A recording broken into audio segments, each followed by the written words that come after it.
नमस्कार दोस्तों, हमारे चैनल में आपका बहुत बहुत स्वागत है। दोस्तों, ये वीडियो आपके लिए बहुत ख़ास होने वाली है।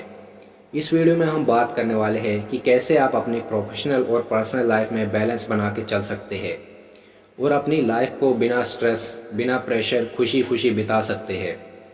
दोस्तों, इससे पहले अगर आप हमारे चैनल में नए हैं तो हमारे चैनल को सब्सक्राइब कर दीजिए, बेल आइकन को प्रेस कर दीजिए ताकि फ्यूचर में आपको ऐसी नॉलेजेबल वीडियोस मिलती रहे। दोस्तों, जीवन एक ऐसी चुनौती है जिसका सामना करना कभी आसान नहीं होता है। हर कोई अपने पूरे जीवन काल में बहुत सी चुनौतियों का सामना करता है। कहीं मनुष्य कठिनाइयों को बोझ के रूप में लेते हैं और कहीं लोग उन चुनौतियों का आनंद लेते हैं और बेहतर जीवन पाने के लिए संघर्ष करते हैं। दोस्तों, उन चुनौतियों में से एक है पर्सनल और प्रोफेशनल लाइफ के बीच में बैलेंस बनाए रखना, वर्क लाइफ बैलेंस बनाए रखना, संतुलन बनाए रखना। अगर आप पर्सनल और प्रोफेशनल लाइफ के बीच में बैलेंस नहीं बना पाते तो आपको बहुत सी परेशानियों से गुजरना पड़ता है। जीवन में संतुलन बहुत ज़रूरी है, ऐसा हम सब जानते हैं, लेकिन इसके बावजूद अधिकांश लोगों के जीवन में असंतुलन बने रहता है। हमने अपने चारों ओर जाने अनजाने में एक ऐसी सिचुएशन बना रखी है जिसमें हम सुख में बहुत खुश हो जाते हैं और दुख की घड़ी में मुरझा जाते हैं। लेकिन वास्तविकता में मनुष्य को हर तरह की परिस्थितियों में एक जैसा ही व्यवहार करना चाहिए। काम जीवन का सिर्फ एकमात्र हिस्सा है और एक खुशहाल जीवन के लिए संतुलन बहुत अहम है। अगर आप जीवन के महत्वपूर्ण पहलुओं के बीच में संतुलन कायम करने में कामयाब हो जाते हैं, तब आप किसी भी बड़े लक्ष्य तक पहुंचने का साहस कर पाएंगे। ये संतुलन केवल आपके कामकाजी जीवन के लिए ही नहीं बल्कि आपके निजी जीवन के लिए भी लाभदायक है। तो दोस्तों, अब हम आपको कुछ ऐसे नॉलेजेबल स्टेप्स बताने वाले हैं जिनसे आप अपनी लाइफ में वर्क लाइफ बैलेंस बना के चल सकते हैं, प्रोफेशनल और पर्सनल लाइफ के बीच में बैलेंस मेंटेन करके चल सकते हैं।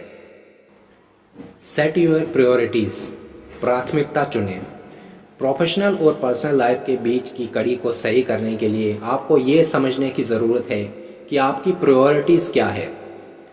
कौन सा काम ज़्यादा ज़रूरी है। जो काम ज़्यादा ज़रूरी है उसे सबसे पहले करना चाहिए।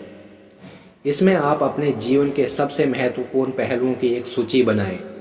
बेशक आप परिवार, रोमांटिक रिश्ते, काम, आध्यात्मिकता जैसी वस्तुओं को शामिल कर सकते हैं। अपनी स्वयं सेवा करना, सक्रिय करना, सामाजिक दायरा, अन्य जुनून बनाए रखने वाले काम भी शामिल कर सकते हैं। Review your list and rank this item starting at 1 as most important, 2nd as second most important, and so on. Your ranking will tell you where your priorities. That you can be the sure to try incorporate these top priorities into your daily and weekly schedule. दोस्तों, list बनाने के बाद आपको list को review करना है। List में लिखी चीज़ों को आपको जो सबसे मोस्ट इम्पोर्टेंट होगी उसको नंबर 1 रैंक देना है। इसके बाद जो सेकंड मोस्ट इम्पोर्टेंट होगी उसको नंबर 2 रैंक देना है। सेम एज इट इज़ आपको करते जाना है। जो काम मोस्ट इम्पॉर्टेंट होगा उसको आपको सबसे पहले रखना है और सबसे पहले करना है। अगर आप वर्क लाइफ बैलेंस बनाना चाहते हैं तो सबसे पहले स्टेप में आपको अपनी प्रायोरिटीज़ को सेट करना होगा। बिना प्रायोरिटीज़ को सेट किए आप वर्क लाइफ बैलेंस नहीं बना सकते हैं। Point number 2, time analysis. Make good use of time. समय का सही उपयोग करें। जिसने समय को परख लिया, जिसने समय का सही विश्लेषण करके समय को सही तरीके से यूज़ किया, उसने ही सक्सेस की बुलंदियों को छुआ है। आप वास्तविकता में अपना समय कैसे व्यतीत करते हैं? आपके दिन का कितना अनुपात ग्राहकों के साथ काम करने में व्यतीत होता है? यदि आप ये नहीं जानते कि पहली बार में आपका समय कैसे व्यतीत हो रहा है तो आप अपने समय का अधिकतम लाभ नहीं उठा सकते। इसका मुकाबला करने का एक ही तरीका है, समय का विश्लेषण करना, टाइम का एनालिसिस करना। आपके और आपके ऑर्गेनाइजेशन, आपकी फैमिली, आपकी कंपनी, सब के लिए आपके समय का मूल्य है। इसलिए ठीक उसी तरह खर्च करना महत्वपूर्ण है जिस तरीके से इसकी सबसे अधिक आवश्यकता हो। यदि आप प्रत्येक सप्ताह काम पर बहुत अधिक समय व्यतीत कर रहे हैं तो देखें कि आप अपनी व्यक्तिगत प्राथमिकताओं पर अधिक ध्यान केंद्रित करने के लिए कहाँ कटौती कर सकते हैं। टाइम का एनालिसिस करके आप उसके अकॉर्डिंग अपने प्रायोरिटाइज काम को सेट कर सकते हैं और सही टाइम पर इम्पोर्टेंट वर्क करके खुश रह सकते हैं। वर्क लाइफ बैलेंस बनाए रख सकते हैं। पर्सनल और प्रोफेशनल लाइफ में बैलेंस बना के चल सकते हैं। Step 3, stop procrastination. दोस्तों, आपको अपने वर्क में कभी भी प्रोक्रास्टिनेशन नहीं करना चाहिए। सिंपल लैंग्वेज में मैं अगर आपको प्रोक्रास्टिनेशन का मतलब बताऊं तो ये होता है टाल मटोल करना, विलंब करना। मैंने कई लोगों को देखा है कि वो अपने काम में, अपने कार्य में टाल मटोल करते रहते हैं। 1 घंटे बाद करूँगा, दिन में करूँगा, रात में करूँगा, कल करूँगा। ऐसे में आपका काम कभी भी नहीं हो पाता है। और जब आपका काम सही टाइम पर नहीं हो पाता तो हमको गुस्सा आ जाता है। और आपको तो पता ही है, गुस्सा हमारे पतन का कारण होता है। जब हमारा काम सही टाइम पे नहीं होता है तो हमें टेंशन हो जाती है, हम डिप्रेस्ड हो जाते हैं। अगर आप वर्क लाइफ बैलेंस बनाना चाहते हैं तो आपको कभी भी विलंब नहीं करना चाहिए। प्रोक्रास्टिनेशन कभी नहीं करना चाहिए। विलंब एक ऐसी बड़ी बाधा है जो एक अच्छा संतुलन बनाने के लिए आपके रास्ते में कड़ी हो सकती है। आप अपने प्रोफेशनल और पर्सनल लाइफ को एक दूसरे में रिश्ते हुए देख सकते हैं, क्योंकि आप अक्सर चीज़ों को पूरा करने के लिए आखिरी मिनट तक का इंतज़ार करते हैं। इसके कारण आप देर से काम करते हैं या निजी कार्यों में काम पर विचलित होते रहते हैं। विलंब को दूर करने का एक ही तरीका है कि आप स्कूल में दाखला लेने या किसी विशेष कैरियर पथ में होने के अपने कारणों को लिखें।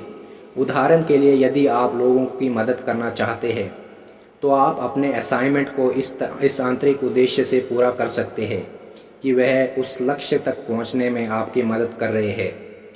इस सूची को अपने कार्यक्षेत्र में तब तक रखें जब तक आपको प्रेरित महसूस नहीं हो रहा हो। चीज़ों को पूरा करने के लिए विलंब को हराने का एक और तरीका है कि बड़ी परियोजनाओं को तोड़ दिया जाए। ऐसा करने में समग्र परियोजनाओं कम कठिन लगती है और जैसे जैसे आप छोटे भागों को पूरा करते हैं तो प्रेरणा बढ़ती जाती है। Avoid distraction. डिस्ट्रैक्शन को अवॉइड करें, डिस्ट्रैक्शन को स्टॉप करें। हमारा बहुत सा टाइम डिस्ट्रैक्शन में चले जाता है। एक सर्वे से ये पता चला है कि अधिकांश लोग हर घंटे में लगभग 20 मिनट डिस्ट्रैक्शन को संभालने में व्यतीत करते हैं। हर दिन लगभग पूरे 2 घंटे विचलित होने के बाद फिर से ध्यान केंद्रित करने में व्यतीत होते हैं। यदि आप अपने प्रोफेशनल जीवन में डिस्ट्रैक्शन को कम कर सकते हैं तो आप इससे अपने पर्सनल जीवन में लगातार हस्तक्षेप करने से रोक सकते हैं। डिस्ट्रैक्शन को अवॉइड करने के लिए आप इन स्टेप्स का फॉलो कर सकते हैं। अति आवश्यक कार्यों के बजाय महत्वपूर्ण कार्य करने पर ध्यान केंद्रित करें। अपने फ़ोन या कंप्यूटर पर सूचनाएं बंद रखें। ऐसा किसी भी प्रोग्राम में ना जाए जिसका आप पर सक्रिय रूप से उपयोग ना होता हो। शरीरी रुकावट को कम करने के लिए नियमित ब्रेक के दौरान पानी, नाश्ता या बाथरूम जाए। यदि आपके पास पहले से बहुत से काम है तो आपके नए कार्यों को स्वीकार नहीं करना चाहिए। इससे आप पर दबाव बढ़ जाता है। हमेशा ना करना सीखें। Disconnect completely. दोस्तों, हम सब घर की तरह काम पर ईमेल पढ़ने, अगले मीटिंग के समय का पता लगाने, फेसबुक या इंस्टाग्राम की जांच करने के लिए लगातार अपने स्मार्टफोन से जुड़े रहते हैं। बार बार यूजलेस नोटिफिकेशंस, मैसेजेस आने से हमारा माइंड डिस्ट्रैक्ट होता रहता है और हम अपने इम्पोर्टेंट वर्क को कंसंट्रेट नहीं कर पाते हैं। इसलिए हमेशा एक काम पर फोकस करें और बाकी सारी चीज़ों को कम्प्लीटली डिस्कनेक्ट करें। अच्छा परफॉर्मेंस करने के लिए और ओवर टाइम काम करने से बचने के लिए आपको उस पर ध्यान केंद्रित करना होगा जो आप कर रहे हैं। इसे प्राप्त करने के लिए ईमेल सूचनाएं बंद करें, अपना फ़ोन बंद करें, वास्तव में खुद को पूरी तरह से अलग कर लें और अपने ईमेल को दिन में 2 या 3 बार निर्धारित समय पर ही चेक करें। ये बात घर पर भी लागू होनी चाहिए। अपनी ऑफिस की नोटिफिकेशन को पूरी तरह से बंद कर दें और विभिन्न सोशल मीडिया अलर्ट भी अपने स्मार्टफोन की स्क्रीन से जुड़े रहने के बजाय अपनी फैमिली के साथ ज़्यादा से ज़्यादा टाइम स्पेंड करें। तो दोस्तों आई होप कि आपको समझ आ गया होगा कि आप कैसे पर्सनल लाइफ और प्रोफेशनल लाइफ में बैलेंस मेंटेन करके चल सकते हैं, कैसे आप वर्क लाइफ बैलेंस कर सकते हैं। तो आई होप कि आप इस वीडियो को रियल लाइफ में भी उतारोगे, इन स्टेप्स को फॉलो करोगे। 5 स्टेप्स हमने इस वीडियो में आपको बताए। पहला, सेट प्रायोरिटीज़। दूसरा, टाइम एनालिसिस। तीसरा, स्टॉप प्रोक्रास्टिनेशन। चौथा, अवॉइड डिस्ट्रैक्शन। पांचवा, डिस्कनेक्ट कम्प्लीटली। ये 5 स्टेप बहुत ही इंपॉर्टेंट है वर्क लाइफ बैलेंस मेंटेन करने के लिए। तो दोस्तों वीडियो कैसी लगी कमेंट सेक्शन में हमें ज़रूर बताएं। जय हिंद, जय भारत।